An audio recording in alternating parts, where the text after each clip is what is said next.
Somewhere between the superhighway and the space shuttle, America left an old friend behind. A friend that turned a vast, untamed frontier into the diverse nation we know today. A friend that knew every big city and every sleepy little town.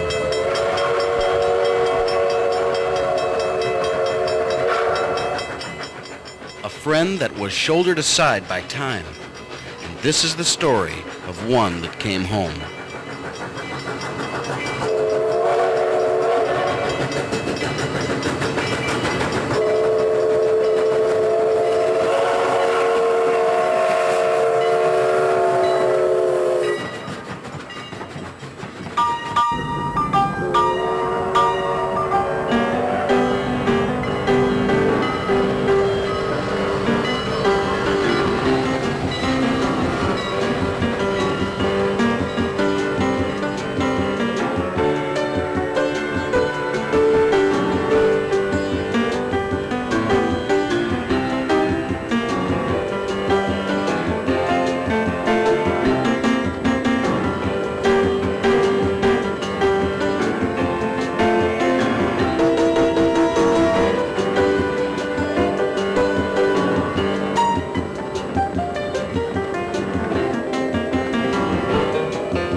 Long before there were automobiles and highways, there were railroads. And steam locomotives ruled the rails from the very beginning, bringing a new technology and a new way of life everywhere they went. From the time they were first used in the 1830s, the Smoky Giants captured the imagination of the young nation with their rhythmic exhaust and mournful whistle. They made a permanent mark on America's history and folklore, bringing many a settler to his homestead. They took his livestock and crops to market. They brought him raw materials and took his products and his handiwork away. They took him to new places. They took him to war. When he was weary of the world, they brought him home. Like the growing country, the steam locomotive was grimy and sweaty with a lot of work accomplished and a lot more waiting to be done. It hauled most of the railroad passengers and almost all of the nation's freight for over a century, but the diesel locomotive with its greater fuel efficiency and lower operating and maintenance costs replaced steamers by the thousands in the 1950s. The mournful whistle almost became extinct, replaced by the blaring diesel horn.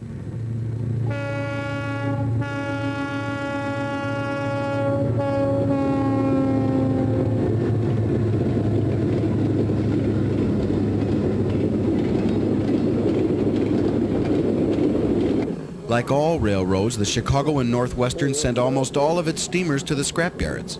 But one of them, number 1385, found refuge at the Mid-Continent Railway Museum in North Freedom, Wisconsin. There, dedicated volunteers restored the historic locomotive, using it to take passengers on a nostalgic trip to the past.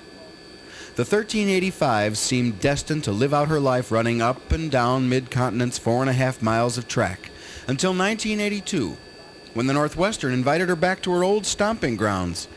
Chris Berger, Assistant Vice President and Wisconsin Division Manager of the Northwestern, tells why he brought the 1385 back to the mainline. People seem to have the impression of the railroad industry that we're dilapidated and run down, and you meet a person or people and tell them about the railroad, and they seem to relate more to the unpleasant things, the unpleasant news about railroading.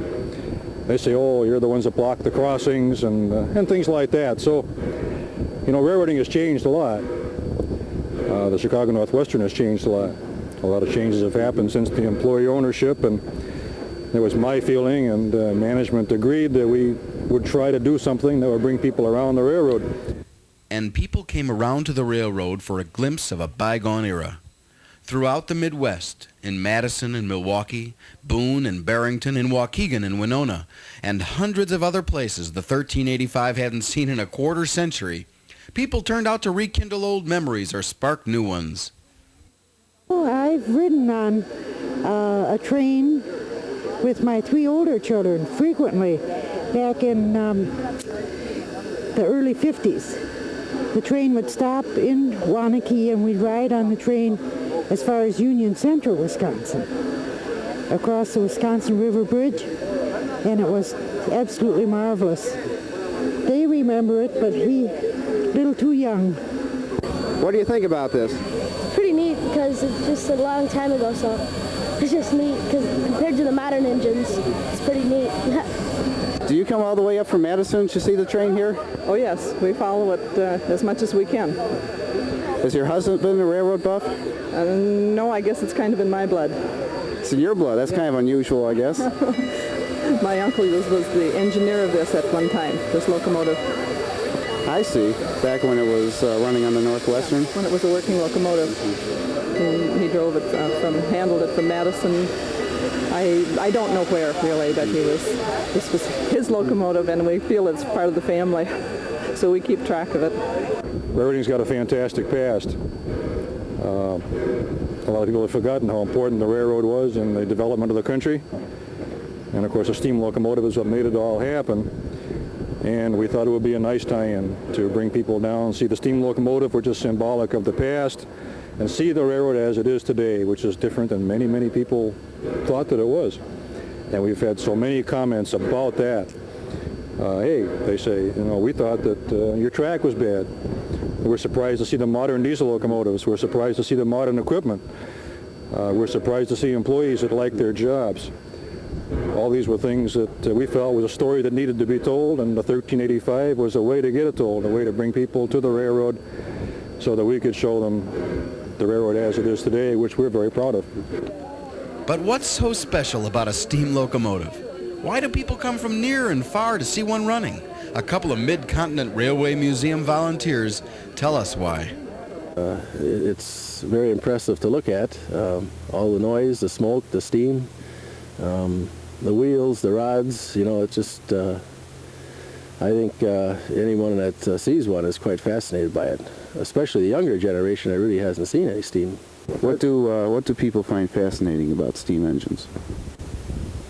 The principle of it, a bunch of nuts and bolts thrown together, the whole idea of having steam actually, power wheels that, and they really became alive in themselves, their own personalities, and they talk to you through the exhaust, and the steam whistle, you can't beat that out of anything, and just the smell of them too. I mean, it's anything about them. I mean, they're great, and people really enjoy it, even if they don't know anything about them. Just come and look at it. I know. A lot of these people, they come, they look at it, they ask questions, and they don't have the first idea about it, but it really fascinates them for what it is, what all went into it, and what makes the thing tick.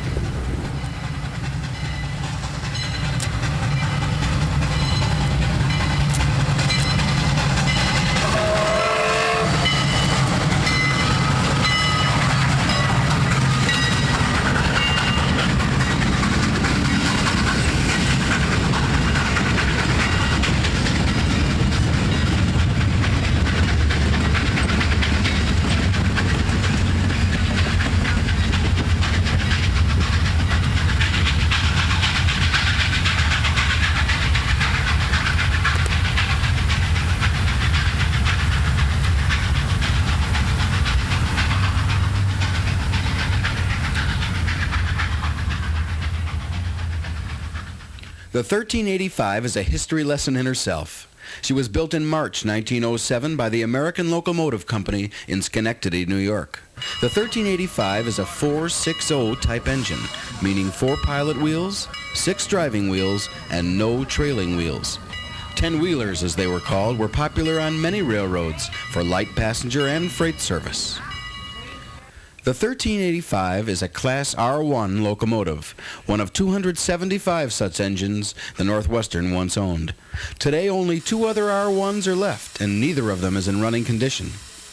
The R1s were 68 feet long, including the coal car or tender, weighed 156 tons in working condition, and developed 1,588 horsepower. Not very big for a steam locomotive. What is the maximum speed of this engine? We're running her at 30 right now, but this engine is capable of 60, 70 miles an hour yet. It ran that fast in its early days, didn't it, when it was working regular service? Yeah, The Northwestern used its R1s in mainline freight and passenger service, including Chicago commuter service. As larger and more powerful steam locomotives were developed, the R1s were demoted to branch line and yard switching service. The 1385 finished out her Northwestern career in the iron ore fields of Michigan's Upper Peninsula. When the railroads replaced the last of its steamers with diesels in 1956, she was put into storage to face an uncertain future. But Mid-Continent came to the rescue in 1962 when they purchased the veteran steamer for $2,400, scrap value.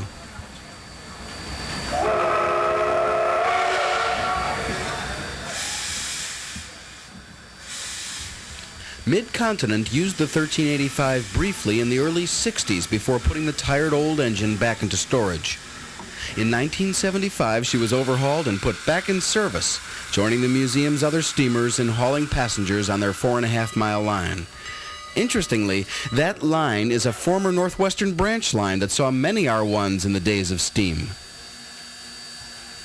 The 1385 was just one of a few dozen steamers operating on tourist railroads and museums in the U.S. until 1982, when the Northwestern's Wisconsin division celebrated National Transportation Week in a big way.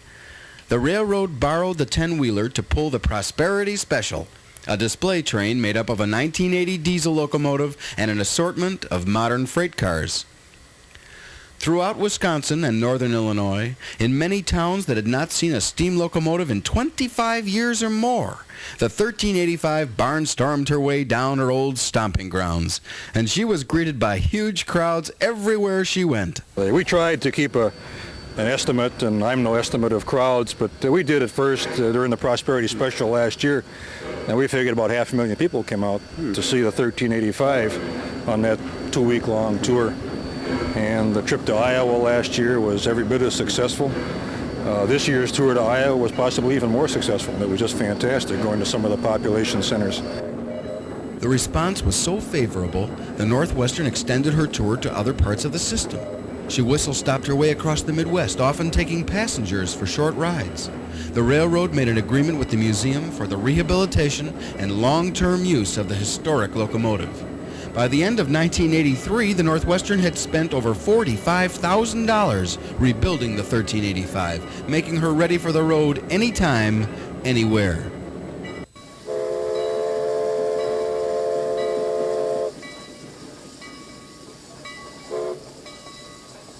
Steam locomotives are like huge tea kettles. A fire fueled by wood, oil, or in the 1385's case, coal, converts water to steam in the boiler. That steam is fed through valves to 2 cylinders at the front of the engine, one on each side, which exhaust through the smokestack. This creates a draft for the fire and gives the steamer its distinctive "I think I can" sound. Pistons inside the cylinders drive rods which in turn make the wheels turn, moving the engine, the train, and 120 years of American history. But it's much more complicated than jumping into the engineer's seat and opening the throttle. Just ask the man who knows. We're going to explain a few of the controls that we have on the locomotive here today and how we operate the 1385. The big lever that I have my hand on now is called the throttle, and by pulling that back this direction, we lift the steam valve in the dome, letting steam get down to the cylinders. The big brass control here is called the automatic brake valve. We use that in conjunction with the air gauges up here to stop the engine and the train. The little valve is also an air brake valve. That's called the independent brake valve and is used for stopping the locomotive when it's operating by itself. The big device up high is called a hydrostatic lubricator. That is used to lubricate the 2 steam cylinders and the steam-powered air pump, which makes air for the braking system. Immediately in front of me is a lever that some people call the Johnson bar. On this engine, it's an air-assisted power reverse. Having this lever all the way forward causes the engine to go forward. It's in neutral now, or mid-gear, and back here would be in full reverse. We have various other valves up ahead that allow the bell to be rung with air, sand to be placed on the rails, and the cylinder cocks on the locomotive open to allow the condensate to exhaust from the cylinders. The large box here is not original equipment. It's used to control trailing diesel locomotives when the 1385 is operating in conjunction with diesel helpers. Do you do most of the work with the steam engine then? Or the diesels? No, we do most of the work with the steam engines. We just use the diesels to help us on the hills a little bit. I see. High up on the boiler is the main steam pressure gauge. We operate at 150 pounds of pressure. The small gauge to the right of the steam gauge is used to indicate the steam heat pressure sent back to the train during the wintertime when we're heating the train. The large valve we have here is called the blower. This admits a jet of steam into the smoke box to help to create an artificial draft when we're sitting still like we are now. When the engine is moving, we shut this valve and we don't use it. This valve is for the overfire jets, which cause a little Venturi effect to admit additional air to the firebox to give more complete combustion and to cut down on black smoke. These valves in here control the water glass, which shows the level of the water in the boiler. These are only used to clean the glass out at various times. Far up ahead here is a device called the injector. This is used to put water in the boiler. There's also another one on the engineer's side. On what we call the oil tray, we have 2 cans of valve oil. It's a special oil that is formulated to not break down at superheated steam temperatures, which lubricates the steam pistons in the cylinders. The long neck oiler, the traditional locomotive engineer's type oiler here, is used to lubricate the machinery. We always have a wrench or two here to help turn down fittings and tighten things up. This is the manual operation of the fire door here. It's also operated by air. When the fireman is working, he hits this lever, opens the door so his scoop of coal can go into the firebox.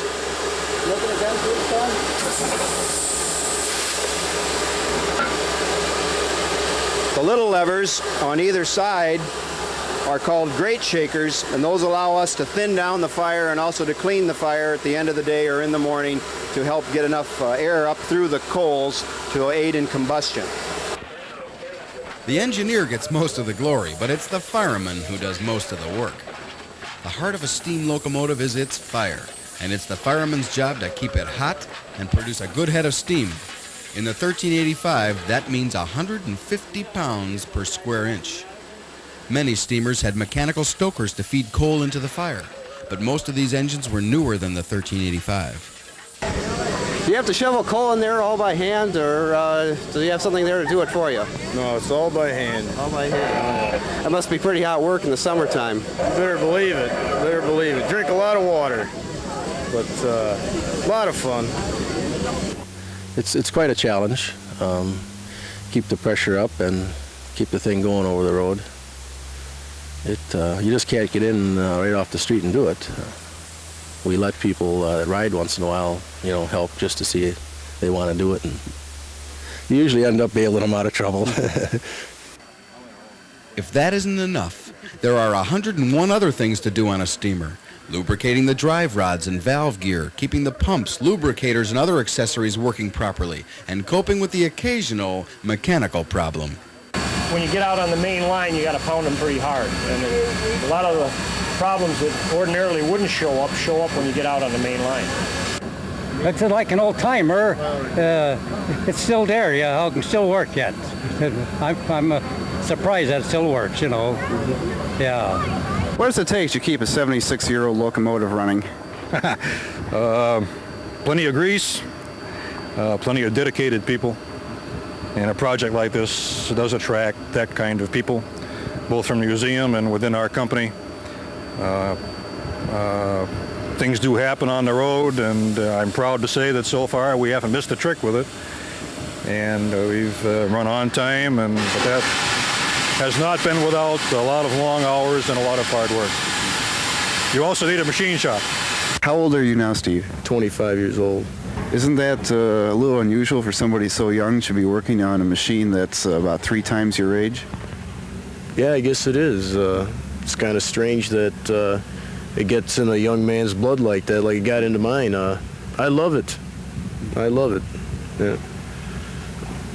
I don't care, how dirty I get or how frustrating it gets. I mean, you got your ups and your downs, and sometimes, you're pulling your hair out on it, but I love it.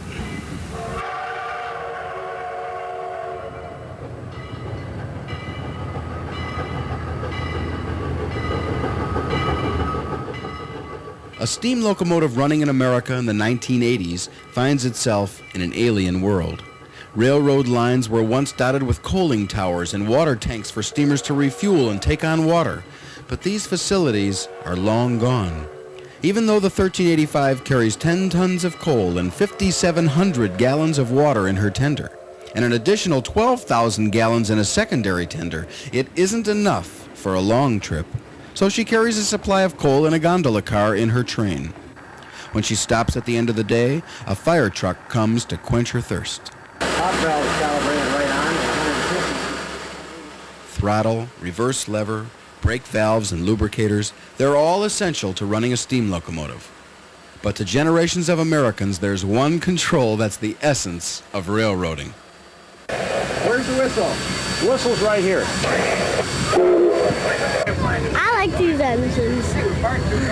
Why do you like this engine? I like it's light and we can get real close up to it. I like the tires. Tires are neat. You like the whistle? Yeah.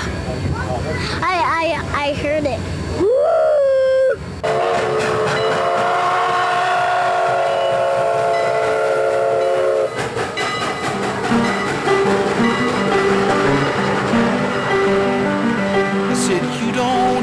Tell me that you're just passing through. Well, I knew it by the way you passed my door. There's something about a railroad that makes you more than you. But the trains, they don't stop here anymore.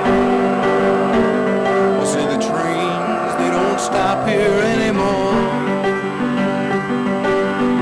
Sometimes I wonder why I've stayed so long, watching this little town die. I guess it's the only place I still belong, watching those trains rolling by. But the trains don't stop here anymore. I said the trains, they don't stop here anymore. The trains, they don't stop here anymore.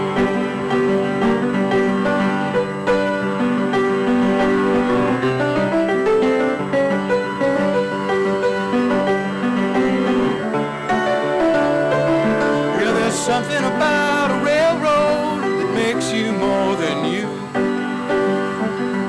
But the trains, they don't stop here anymore. One of the most romantic figures in American folklore is the locomotive engineer, the powerful but friendly man who controlled that terrifying fire-breathing beast with one hand and waved to you with the other. Many a boy dreamed of becoming an engineer. Steve Paul, who earns his paycheck by running diesels for the Burlington Northern Railroad, reminds us that those dreams haven't died. First time I seen a train and seen a steam engine, I always wanted to be an engineer. And just like a lot of other kids, they want to be engineers. Well, I made it, and I love it. This is a volunteer organization for the purpose of preserving old railroad equipment from the 1900, 1920 era and like that. And being that it is open to membership, we do encourage anyone that's interested in all to come up here and take part. There's a lot of hard work involved, and of course there's some rewards and having fun too. The 1385 is a colorful part of America's past, a vivid reminder of a way of life that has passed into history. She's older than the Model T Ford, and yet there's a place for her in the future. Plans are to keep doing what we're doing now, Bill. as we see it. We leave the first part of next week for Puffer Belly Days in Iowa, where we were last year, and then up through central Iowa to St. Paul and Duluth. We try to fit it into the different types of civic weekend type festivities and offer train rides. That's been quite successful. I would say that some of that will continue in the future. We may do another Prosperity Special type of tour. And beyond that, why, I think we're just going to wait and see how things develop. The locomotive seems to be in good shape. We're not worried about that. We're just learning as we go along, and different ideas pop up. But for right now, it's more of the same. I think that it's fantastic, and I wish you could see them on the road again, burning what used to be cheap coal. This is truly great that all the children are able to be here and see it firsthand like this. Well, just a nice sight, and I kind of wish they'd come back someday. With the support of the Chicago and Northwestern Railway, the hard work of many dedicated people, and plenty of grease, she'll be back.